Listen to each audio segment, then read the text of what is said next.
what's the identity of this program and maybe what this team could be in 2025? That's an excellent question.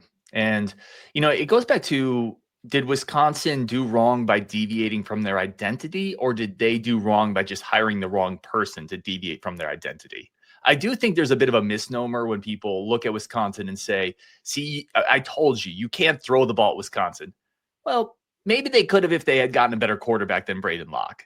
You know what I mean? Like, you can throw the ball at Wisconsin, but you also have to understand who you are. And I think they maybe had too much of a whiplash change there, going from what they were doing to they called it the dairy raid.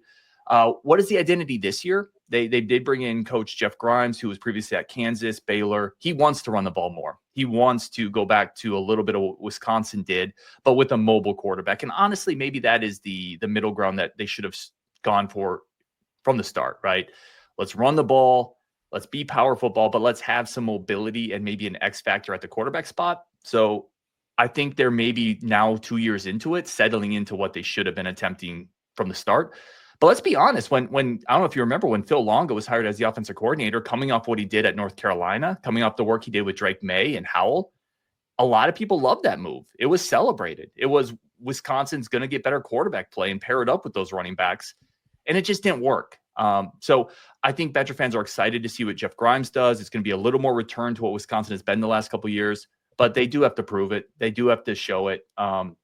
And Billy Edwards is going to have to be a decent quarterback for them this year coming over from Maryland, because none of it works if you don't at least have decent quarterback play.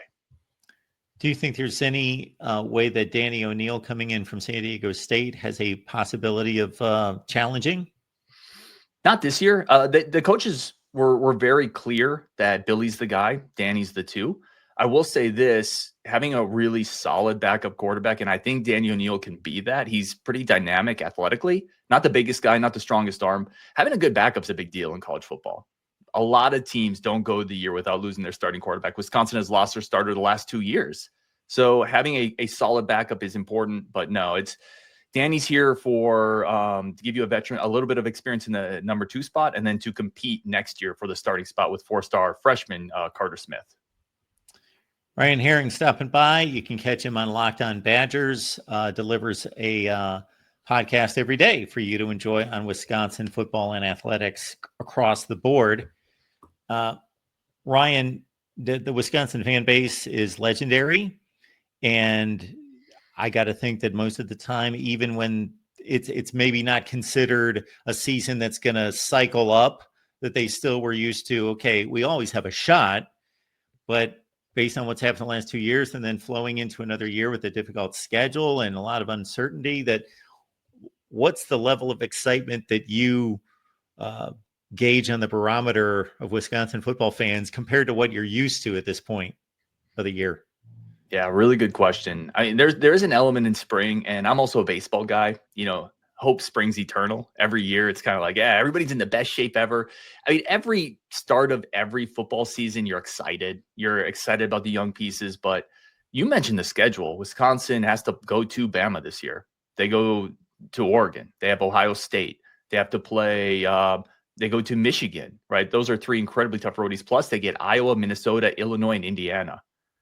That's a brutal schedule, man. And so Badger fans are honestly, and this sounds, if you were to say this 4 or 5 years ago, I think Badger fans would be incredibly disappointed. Badger fans are hopeful for 7 wins, 8 wins. 8 wins would be, I think, for a lot of people, a tremendous season.